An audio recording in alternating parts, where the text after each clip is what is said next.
హైదరాబాద్ నుంచి. And me time ఇచ్చినందుకు we are very grateful. First నేను 2 months నుంచి జాయిన్ అయ్యాను, 2 months నుంచి చేస్తున్నాను ఈ బిజినెస్. ఫస్ట్లో మా అన్న చెప్పిన నిజంగానే గొడవలు అయితే అయ్యేవి. నా ఎగ్జామ్స్ టైంలోనే వీళ్ళు జాయిన్ అయ్యారు. నా ఎగ్జామ్స్ నుంచి నేను ఎగ్జామ్స్ వీడియోస్ చూడాలా టీవీలో, వీళ్ళ మీటింగ్లు చూడాలా. అతను వాడికి ఏమంటారు ప్రాజెక్ట్స్ వచ్చి అతను అదే చేస్తుండే. అంటే ఇప్పుడు ముగ్గురికి 3 టీవీలు కావాలా, లేకపోతే ఎవరు ఏం చేయాలి ఏం అర్థమే కాదు. ఒకటి కామన్ ఫైటింగ్. ఎవరేం చేయాలి మరి? అతనికి అతని జాబ్ ఇంపార్టెంట్, నాకు నా స్టడీ ఇంపార్టెంట్, వాళ్ళకి వాళ్ళ మీటింగ్స్ ఇంపార్టెంట్. సొల్యూషన్ ఏంటి? చుప్చాప్ కూర్చోండి, లేకపోతే ఫైటింగ్ చేయాలి, ఇంతే. ఇంకా అలా ఫైటింగ్ అయ్యి ఇంకా తర్వాత నా ఎగ్జామ్స్ అయిపోయాయి. సుచిత్ర మీటింగ్కి వెళ్ళా. అక్కడ కూర్చున్నా, విన్నా, బాగా అనిపించింది. తర్వాత సెకండ్ మీటింగ్ కరీంనగర్, అక్కడికి ఇంకా ఏం లేదు, మొత్తం ఫ్లాట్. ఇంకా నేను చేస్తే వెస్టేజే చేయాలి. వీళ్ళు ఇంకా నేను చేసేది ప్రొఫెషనల్ డిగ్రీ. ఆ ప్రొఫెషనల్ డిగ్రీ కూడా వీళ్ళు నాకు వాల్యూ ఇస్తలే. ఏం వస్తుంది ఏం రాదు, ఇది చేసి ఈ టాప్ నడుస్తుంది మా ఇంట్లో. ప్రొఫెషనల్ డిగ్రీ కూడా వద్దంటున్నారు ఇప్పుడు వీళ్ళు. అదేంటి, ఎగ్జామ్ రాస్తే డిగ్రీ వస్తుంది, ఇది చేసేయాలి. ఇంకోటి ఏంటంటే ఇక్కడ ఏం చేస్తున్నాం మనం, కొనాలి, చెప్పాలి. ఇందులో ఏంటి ప్రాబ్లం? మనీ పెడుతున్నామా? ఏం పెట్టట్లేదు, జస్ట్ టైం. 1 year ఇక్కడ చెయ్యండి, నష్టపోవట్లే కదా. ఇంకా వేరే వాళ్ళకి ఇంకా మంచిగా చెప్తున్నావు, వేరే వాళ్ళకి హెల్ప్ ఇస్తున్నావు, ఇంకా వేరే వాళ్ళు ఇంకా డబ్బులు సంపాదించాలని వాళ్ళకి ఒక ప్లాట్ఫామ్ ఇస్తున్నావు. ఇది పుణ్యమే కదా. నా డ్రీమ్ వచ్చేసరికంటే ఫస్ట్ మెటీరియల్ థింగ్స్ చాలా, నాకు డబ్బు డాడీదే, ఎంజాయ్మెంట్ నాది, ఇంతే ఉండే. సంపాదించేటప్పుడు స్టార్ట్ చేద్దాంలే, ఇప్పుడైతే డాడీయే కదా అన్నారు. ఎంత కావాలంటే డాడీ ఇస్తారు. నెలకి కంపల్సరీ 2-3,000 నా పాకెట్ మీద వచ్చేస్తారు. ఇంకైతే ఇట్లా వస్తే ఇట్లా పోతాయి. ఏం చేస్తా నాకే తెలియదు. ఏదో ఒక ఆర్డర్ పెట్టుకోవాలి, డాడీ డబ్బే కదా, నేను సంపాదిస్తున్నానా, నాకేం డబ్బు పోతుంది, డాడీదే కదా. ఇదే థాట్లో ఉన్నా. ఇప్పుడు నేను హైపర్ హైడ్రోసిస్ ఉంది నాకు. అంటే ఊరికి నాకు చెమటనే వస్తుంది. నేను ట్రావెలింగ్ అంటే చాలా కష్టం. మా అన్న కన్నా ఒక ఏసీ దగ్గర ట్రైన్ బుక్ చేయగల అని.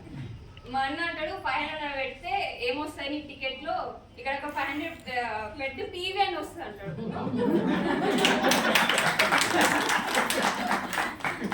పోయమ్స్ రాస్తాను. నయాబ్ మీద అని ఒక పోయట్ హైదరాబాద్కి వస్తుంది. తను 1000 rupees తన ఫీ, ఎంట్రన్స్ టికెట్ 1000 rupees పెట్టు, ట్రాన్స్ఫర్ చేయాలంటే ఏం రాదు 1000కి, ఇక్కడ పెట్టు పీవీ వస్తుంది అంటాడు. ప్రతి దానికి, ప్రతి మాటకి, ప్రతి ఒక డబ్బు ₹1 అంటే పీవీ వస్తుంది, ఇంతే. నేను అంటే ఇప్పుడు అందరు సీరియల్స్ చూస్తారా? నేను చూస్తా సీరియల్స్, తప్పేమో ఓకే చూస్తాను నేను. ఇప్పుడు మా ఇంట్లో టీవీ రీఛార్జ్ కూడా చేస్తాడు మా అన్న. సీరియల్ చూస్తే ఏమొస్తుంది అంటాడు. అదే 1 yearకి 1000 rupees సోనీ లీవ్ అది చెయ్యిరా అంటే చెయ్యంటాడు. ఎందుకు చేయాలి? ఏమొస్తుంది నీకు సీరియల్ చూస్తే? ఆ 1000 rupees అని లేసి నీకు ఏమొస్తుంది? ఇక్కడ ఏం రాదు. అదే ఇలా పెట్టు, ప్రతి దానికి నేనేమైనా ఖర్చు అంటే ఇందులో వద్దు, ఇందులో పీవీ వస్తుంది. ఇది ఒక్కటే మాట మా అన్న ఇంకా వేరే డైలాగ్లే వాడతలేడు. ఏమనంటే పీవీ, ఏమనంటే పీవీ, ₹1 అంటే పీవీ.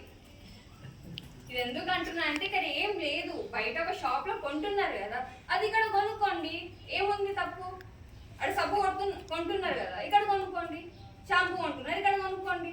మంచి హెల్త్ వస్తుంది, డబ్బు వస్తుంది, మంచి ఆర్గానిక్ ప్రోడక్ట్స్. ఇంకా నో ఎందుకు? ఇంత మంచి ప్లాట్ఫామ్కే మీరు నో అంటే ఇంకా ఎక్కడ పోతారు చెప్పండి? రికగ్నిషన్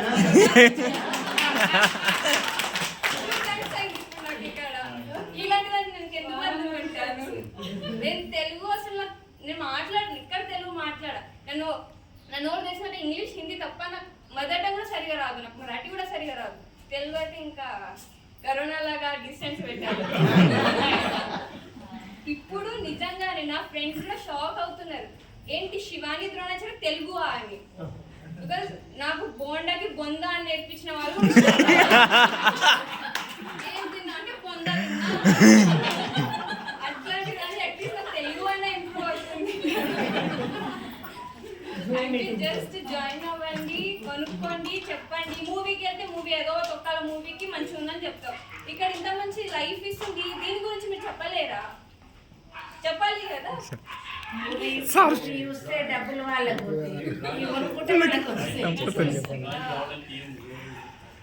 ఫస్ట్ నేను ఇంకా పుష్ప మ్యామ్కి చెప్తాను, ఇంకా స్వాతి మ్యామ్ కూడా చెప్తాను.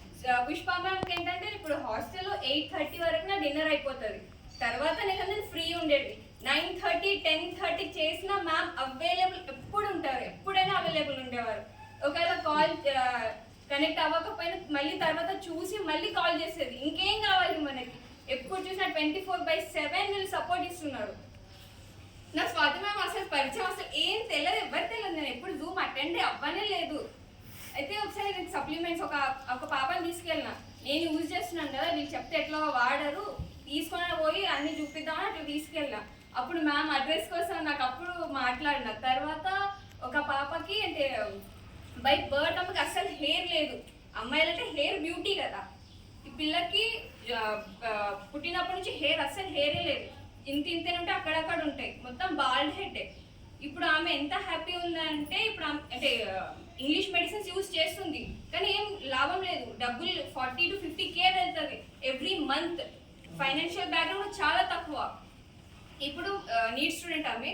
ఇప్పుడు May 5th తన ఎగ్జామ్స్ అయిపోతే అప్పుడు తీసుకుంటాను, ఇంకా కొనలేదు. కానీ మ్యామ్ మాటలకి మాత్రమే నేను ఇప్పుడు ఎంత హ్యాపీ అంటే అట్లీస్ట్ నాకు కూడా హెయిర్ గ్రోత్ అవుతుంది అని మాటలకి. మీరైతే ఇంకా కొన్ని చూడండి, ఒకసారి యూజ్ చేయండి. ఇక్కడ బలవంతం ఏం లేదు. డెఫినెట్లీ మ్యామ్ చెప్పినట్టు అదృష్టం సంథింగ్ చెప్పారు కదా, అది ఒక్కటి మైండ్లో పెట్టుకోండి అంతే. యూజ్ చేయండి, ఇంకేం వద్దు. నాకు కూడా స్టార్టింగ్ ఏం అర్థం కాలేదు. ఒకటే ఏం అర్థమైందంటే కొనాలి, వాడాలి, చెప్పాలి. 3 steps మాత్రమే చూడండి, తర్వాత అవే అర్థమవుతాయి. లేదు మైండ్లో పెట్టుకోవాలి లేదు. 3 steps మాత్రమే ఫాలో అండి. కొనాలి, వాడాలి, చెప్పాలి. ఇవన్నీ చూడడానికి వీళ్ళందరూ ఉన్నారు.